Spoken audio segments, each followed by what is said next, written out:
Hi hello friends, ನಮಸ್ತೆ.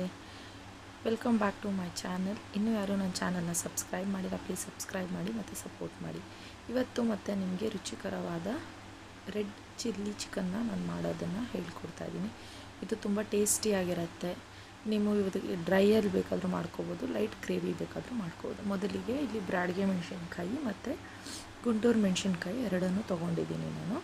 ಬ್ರಾಡ್ಗೆ ಮೆಣಸಿನ್ಕಾಯಿ ಸ್ವಲ್ಪ ಕಮ್ಮಿ ತೊಗೊಂಡಿದ್ದೀನಿ, ಗುಂಟೂರು ಸ್ವಲ್ಪ ಜಾಸ್ತಿ. ಸ್ವಲ್ಪ ಬಿಸಿನೀರನ್ನ ಇಲ್ಲಿ ಕಾಯಕ್ಕೆ ಇಟ್ಕೊಂಡು ಅದು ಸ್ವಲ್ಪ ಬಿಸಿ ಆದಮೇಲೆ ಈ ಥರ ನಾನು ಮೆಣಸಿನ್ಕಾಯಿನೆಲ್ಲ ಹಾಕ್ಕೊಳ್ತಾ ಇದ್ದೀನಿ. ಸ್ಟವ್ ಆಫ್ ಮಾಡಿ ಮೆಣಸಿನ್ಕಾಯಿನೆಲ್ಲ ಅದರೊಳಗಡೆ ಹಾಕಿ ಸ್ವಲ್ಪ ಹೊತ್ತು ನೆನೆಯೋದಕ್ಕೆ ಬಿಡಬೇಕು. ಇದು ಏನಕ್ಕೆ ಅಂತ ಹೇಳಿದ್ರೆ ಕಲರ್ ಚೆನ್ನಾಗಿ ಬರುತ್ತೆ ಮತ್ತು ನಮಗೆ ಇದನ್ನು ಪೇಸ್ಟ್ ಮಾಡೋದಕ್ಕೆ ಸರಿ ಹೋಗುತ್ತೆ ಅಂತ ಹೇಳಿ ಹಿಂಗೆ ಮಾಡಿ ಇದು ಚೆನ್ನಾಗಿ ನೀರೊಳಗಡೆ ಮುಳುಗಬೇಕು. ಆ ಥರ ಇದನ್ನೆಲ್ಲ ಪ್ರೆಸ್ ಮಾಡಿ ಇದರ ಮೇಲೆ ಒಂದು ಪ್ಲೇಟ್ ಮುಚ್ಚಿ ನಾವು ಸ್ವಲ್ಪ ಹೊತ್ತು ಬಿಡೋಣ. ಇದು ಹಾಕ್ಕೊಳ್ಳೋದ್ರಿಂದ ನಿಮಗೆ ಕಲರು ಬರುತ್ತೆ ಮತ್ತು ಟೇಸ್ಟು ಚೆನ್ನಾಗಿರುತ್ತೆ. ನಿಮಗೆ ಈ ಥರ ಪ್ಲೇಟ್ ಮುಚ್ಚಿ ಸ್ವಲ್ಪ ಹೊತ್ತು ಬಿಡೋಣ.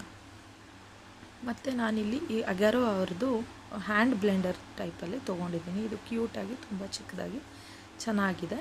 ಸೊ ಇದಕ್ಕೆ ನಾನು ಶುಂಠಿ ಬೆಳ್ಳುಳ್ಳಿ ಪೇಸ್ಟ್ ಮಾಡ್ಕೊಳ್ಳಲ್ಲ. ಇಲ್ಲಿ ಶುಂಠಿ ಬೆಳ್ಳುಳ್ಳಿ ಎರಡನ್ನೂ ಸ್ವಲ್ಪ ತರಿಯಾಗಿ ನಾನು ಜಸ್ಟ್ ಇದರಲ್ಲಿ ಹಾಕಿ ಗ್ರೈಂಡ್ ಮಾಡ್ಕೊಳ್ತೀನಿ. ನೋಡಿ, ಇವಾಗ ಫಸ್ಟು ನಾನು ಒಂದು ಹಿಡಿ ಆಗೋಷ್ಟು ಶುಂಠಿ ಹಾಕ್ಕೊಂಡಿದ್ದೀನಿ. ಅದಕ್ಕೆ ಹಿಂಗೆ ಹಾಕ್ಕೊಂಡು ಇದಕ್ಕೆ ಈ ಥರ ಜಸ್ಟ್ ಆ ಬಟನ್ನ ಪ್ರೆಸ್ ಮಾಡಿದ್ರೆ ಇದು ಕೆಳಗಡೆ ನೋಡಿ ಬ್ಲೇಡ್ ಹೇಗೆ ಟರ್ನ್ ಆಗುತ್ತೆ. ಸೊ ಇದು ಜಸ್ಟ್ ಸಣ್ಣದಾಗಿ ಚಾಪ್ ಆದಂಗೆ ಆಗತ್ತೆ. ಸೊ ಈ ರೆಡ್ ಚಿಲ್ಲಿಗೆ ನಾವು ಈ ಥರ ಮಾಡ್ಕೊಳ್ಳೋದ್ರಿಂದ ಅದು ಬಾಯಿಗೆ ಮಧ್ಯ ಸಿಗೋದ್ರಿಂದ ಟೇಸ್ಟ್ ಚೆನ್ನಾಗಿ ಬರುತ್ತೆ ಅಂತ ಹೇಳಿ ನಾನು ಈ ಥರ ಸ್ಮಾಲ್ ಪೀಸಸ್ ಆಗಿ ನಾನು ಪೇಸ್ಟ್ ಮಾಡ್ಕೊಂಡಿದ್ದೀನಿ. ಸಾಕು. ಇದು ಕಂಪ್ಲೀಟಾಗಿ ಪೇಸ್ಟ್ ಮಾಡಿದ್ರೆ ಇದಕ್ಕೆ ಚೆನ್ನಾಗಿರಲ್ಲ. ಸೊ ಇವಾಗ ಅದಕ್ಕೇನೆ ನಾನು ಸ್ವಲ್ಪ ಬೆಳ್ಳುಳ್ಳಿನೂ ಹಾಕ್ಕೊಳ್ತಾ ಇದ್ದೀನಿ. ಸೊ ಇದು ನಿಮಗೆ ಚಾರ್ಜಬಲ್ ಬರುತ್ತೆ. ಈಗ ಬೆಳ್ಳುಳ್ಳಿನ ನಾನು ಶುಂಠಿ ಎಷ್ಟು ತೊಗೊಂಡಿದ್ದೀನಿ ಅದಕ್ಕೆ ಒಂದು ಪಟ್ಟೆ ಜಾಸ್ತಿ ಬೆಳ್ಳುಳ್ಳಿ ತೊಗೊಳ್ತಾ ಇದ್ದೀನಿ. ಇದಕ್ಕೆ ಶುಂಠಿ ಬೆಳ್ಳುಳ್ಳಿ ಜಾಸ್ತಿ ಹಾಕೋದ್ರಿಂದ ಈ ಚಿಕನ್ ನಿಮಗೆ ಟೇಸ್ಟ್ ಚೆನ್ನಾಗಿ ಬರುತ್ತೆ. ಸೊ ಇವಾಗ ಬೆಳ್ಳುಳ್ಳಿನೂ ಅಷ್ಟೇನೆ ಅದೇ ಥರ ನಾನು ಲೈಟಾಗಿ ಈ ಥರ ನಾನು ಸಣ್ಣದಾಗಿ ಪೀಸಸ್ ಆಗಿ ಗ್ರೈಂಡ್ ಮಾಡ್ಕೊಳ್ತೀನಿ. ನೋಡಿ, ಮತ್ತು ಇವಾಗ ಅದು ತುಪ್ಪ ಸ್ವಲ್ಪ ಹೀಟ್ ಆದಮೇಲೆ ಇದು ಕ್ಲೀನಾಗಿ ಹೀಟ್ ಆಗೋವರೆಗೂ ವೆಯ್ಟ್ ಮಾಡೋಣ. ವೆಯ್ಟ್ ಮಾಡಿದ್ಮೇಲೆ ಈಗ ನಾನು ಇದಕ್ಕೆ ಶುಂಠಿ ಮತ್ತು ಬೆಳ್ಳುಳ್ಳಿನ ಎರಡನ್ನೂ ಕಟ್ ಮಾಡಿ ಇಟ್ಕೊಂಡಿದ್ನಲ್ಲ ಅದೆರಡನ್ನೂ ಆ್ಯಡ್ ಮಾಡ್ಕೊಳ್ತಾ ಇದ್ದೀನಿ. ಆ್ಯಡ್ ಮಾಡಿಕೊಂಡು ಸ್ವಲ್ಪ ಅದು ಚೆನ್ನಾಗಿ ರೋಸ್ಟ್ ಆಗೋಗೆ ಫ್ರೈ ಮಾಡ್ಕೊಳ್ಳಿ. ಅದು ಗಮ್ ಅಂತ ಸ್ಮೆಲ್ ಬರಬೇಕು. ಸೊ ಶುಂಠಿ ಬೆಳ್ಳುಳ್ಳಿ ಚೆನ್ನಾಗಿ ಸ್ಮೆಲ್ ಬಂದ್ರೇ ಟೇಸ್ಟ್ ಇರುತ್ತೆ. ಸೊ ಅದಕ್ಕೆ ಈಗ ನಾನು ಸ್ವಲ್ಪ ಕರಿಬೇವನ್ನ ಆ್ಯಡ್ ಮಾಡ್ಕೊಳ್ತಾ ಇದ್ದೀನಿ. ತೊಗೊಂಡಿದ್ದರಲ್ಲಿ ಅರ್ಧ ಕ್ವಾಂಟಿಟಿ ಇವಾಗ ಹಾಕ್ಕೊಳ್ತೀನಿ ಮತ್ತು ಇನ್ನು ಅರ್ಧ ನಾನು ನೆಕ್ಸ್ಟು ಚಿಕನ್ ಹಾಕಿದ್ಮೇಲೆ ಅದಕ್ಕೆ ಸ್ವಲ್ಪ ಎತ್ತಿಟ್ಕೊಂಡಿದ್ದೀನಿ. ಸೊ ಇವಾಗ ಇದನ್ನು ಕರಿಬೇವನ್ನು ಹಾಕ್ಕೊಂಡು ಚೆನ್ನಾಗಿ ಇದನ್ನು ಬಾಡಿಸ್ಕೋಬೇಕು. ಮತ್ತು ಈಗ ಚಿಕನ್ ಆ್ಯಡ್ ಮಾಡ್ಕೊಳ್ತಾ ಇದ್ದೀನಿ ನಾನು ಇವಾಗ. ಸೊ ನಾನಿಲ್ಲಿ ಚಿಕನ್ ಎಲ್ಲ ಆಗಲೇ ತೊಳೆದಿಟ್ಕೊಂಡಿರೋ ಚಿಕನ್ನು ಮತ್ತು ನೀರೆಲ್ಲ ಚೆನ್ನಾಗಿ ಡ್ರೈ ಆಗಿರಬೇಕು. ಹಾಕ್ಕೊಂಡು ಈಗ ಚೆನ್ನಾಗಿ ಮಿಕ್ಸ್ ಮಾಡ್ಕೊಳ್ಳೋಣ. ಸೊ ಇವಾಗ ಅದಕ್ಕೆ ಸ್ವಲ್ಪ ಸಾಲ್ಟ್ ಹಾಕ್ಕೊಂಡು, ಸಾಲ್ಟ್ ಎಷ್ಟು ಬೇಕೋ ಅಷ್ಟು ಲೈಟಾಗಿ ಹಾಕ್ಕೊಂಡಿರ್ತೀನಿ. ಮತ್ತು ಮುಂದೆ ಅದನ್ನು ಬೇಕಾದರೆ ನೀವು ಹೆಚ್ಚು ಕಮ್ಮಿ ಮಾಡ್ಕೋಬೋದು. ಹೆಚ್ಚು ಕಮ್ಮಿ ಮಾಡಿಕೊಂಡು ಮತ್ತು ಈಗ ನಾನು ಸ್ವಲ್ಪ ಅರಿಶಿನನೂ ಆ್ಯಡ್ ಮಾಡ್ಕೊಳ್ತಾ ಇದ್ದೀನಿ. ಆ್ಯಡ್ ಮಾಡಿಕೊಂಡು ಇದನ್ನು ಚೆನ್ನಾಗಿ ಫ್ರೈ ಮಾಡ್ಕೊಳ್ಳೋಣ. ಹಿಂಗೆ ಕೆಳಗೆ ಮೇಲೆ ಎಲ್ಲ ಕ್ಲೀನಾಗಿ ಆ ಶುಂಠಿ ಬೆಳ್ಳುಳ್ಳಿ ಎಲ್ಲ ಹಾಕಿ ಫ್ರೈ ಮಾಡಿದ್ವಲ್ಲ, ಸೊ ಅದೆಲ್ಲ ಮಿಕ್ಸ್ ಆಗಬೇಕು. ಸೊ ಆ ಥರ ಮಿಕ್ಸ್ ಮಾಡ್ಕೊಳ್ಳೋಣ. ಇವಾಗ ಇದನ್ನು ಆದಷ್ಟು ಇದನ್ನು ನೀವು ಕ್ಯಾಪ್ ಮುಚ್ಚದಿರ ಫ್ರೈ ಮಾಡ್ಕೊಳ್ಳೋದಕ್ಕೆ ಟ್ರೈ ಮಾಡಿ. ಮತ್ತು ಇದನ್ನು ನೀವು ತೀರಾ ಫುಲ್ಲು ಡ್ರೈ ಥರನೂ ಮಾಡ್ಕೋಬೋದು. ಇಲ್ಲ ಅಂತ ಹೇಳಿದ್ರೆ ಸ್ವಲ್ಪ ಲೈಟ್ ಗ್ರೇವಿ ಥರ ಮಾಡ್ಕೋಬೋದು ನೀವು. ನಾನಿವತ್ತು ಮಾಡ್ತಾ ಇರೋದು ಇದನ್ನು ನೀರು ದೋಸೆಗೋಸ್ಕರ.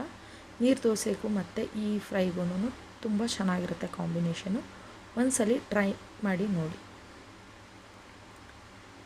ಸೊ ಈ ಥರ ಚೆನ್ನಾಗಿ ಅವಾಗವಾಗ ಕೈ ಆಡ್ತಾ ಚೆನ್ನಾಗಿ ಬೇಯಿಸ್ಕೊಳ್ಳೋಣ. ಈ ಥರ ಎಲ್ಲ ನೋಡಿ ನೀರು ಬಿಡುತ್ತೆ. ಸೊ ನೀರು ಬಿಟ್ಟು ಆ ನೀರಲ್ಲೇ ಚಿಕನ್ನು ಚೆನ್ನಾಗಿ ಬೇಯಬೇಕಾಗತ್ತೆ. ಆದಷ್ಟು ನೀವು ಇದಕ್ಕೆ ಕ್ಯಾಪ್ನ ಕ್ಲೋಸ್ ಮಾಡೋಕ್ಕೆ ಹೋಗಬೇಡಿ.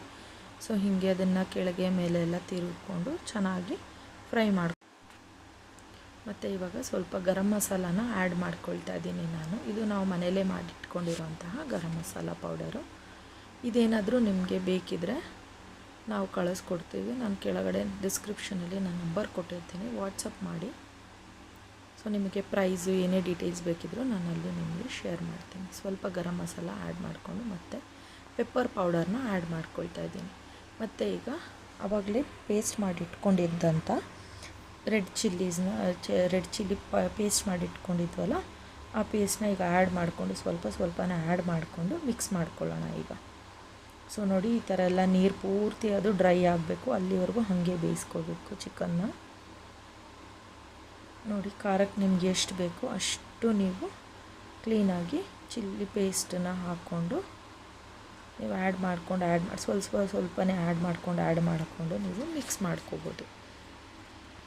ಸೊ ಈ ಥರ ಮಿಕ್ಸ್ ಮಾಡಿ ನೀವು ಅವಾಗವಾಗ ಕೈ ಆಡಿಸ್ಕೊಂಡು ಅದು ಚೆನ್ನಾಗಿ ರೋಸ್ಟ್ ಆಗಬೇಕು. ಸೊ ನಾನು ಇಲ್ಲಿ ಸ್ವಲ್ಪ ಗ್ರೇವಿ ಬೇಕು ಅಂತ ಹೇಳಿ ನಾನು ಇಷ್ಟು ಮಾಡ್ಕೊಂಡಿದ್ದೀನಿ. ಇವಾಗ ಇದಕ್ಕೆ 1-2 ಟೊಮ್ಯಾಟೋನ ಪೇಸ್ಟ್ ಮಾಡಿ ಹಾಕ್ಕೊಳ್ತಾ ಇದ್ದೀನಿ. ಸೊ ಹಾಕ್ಕೊಂಡು ಚೆನ್ನಾಗಿ ಅದನ್ನು ಮಿಕ್ಸ್ ಮಾಡ್ಕೋಬೇಕು. ಮಿಕ್ಸ್ ಮಾಡಿಕೊಂಡು ನಿಮ್ಗೆ ಆದಷ್ಟು ಡ್ರೈ ಬೇಕು ಅಂತ ಹೇಳಿದ್ರೆ ಹೀಗೆ ಇದನ್ನು ತಿರುಗಿಸ್ಕೊಂಡು ಬೇಯಿಸ್ತಾ ಇದ್ದರೆ ಚೆನ್ನಾಗಿ ನಿಮಗೆ ರೋಸ್ಟ್ ಆಗುತ್ತೆ.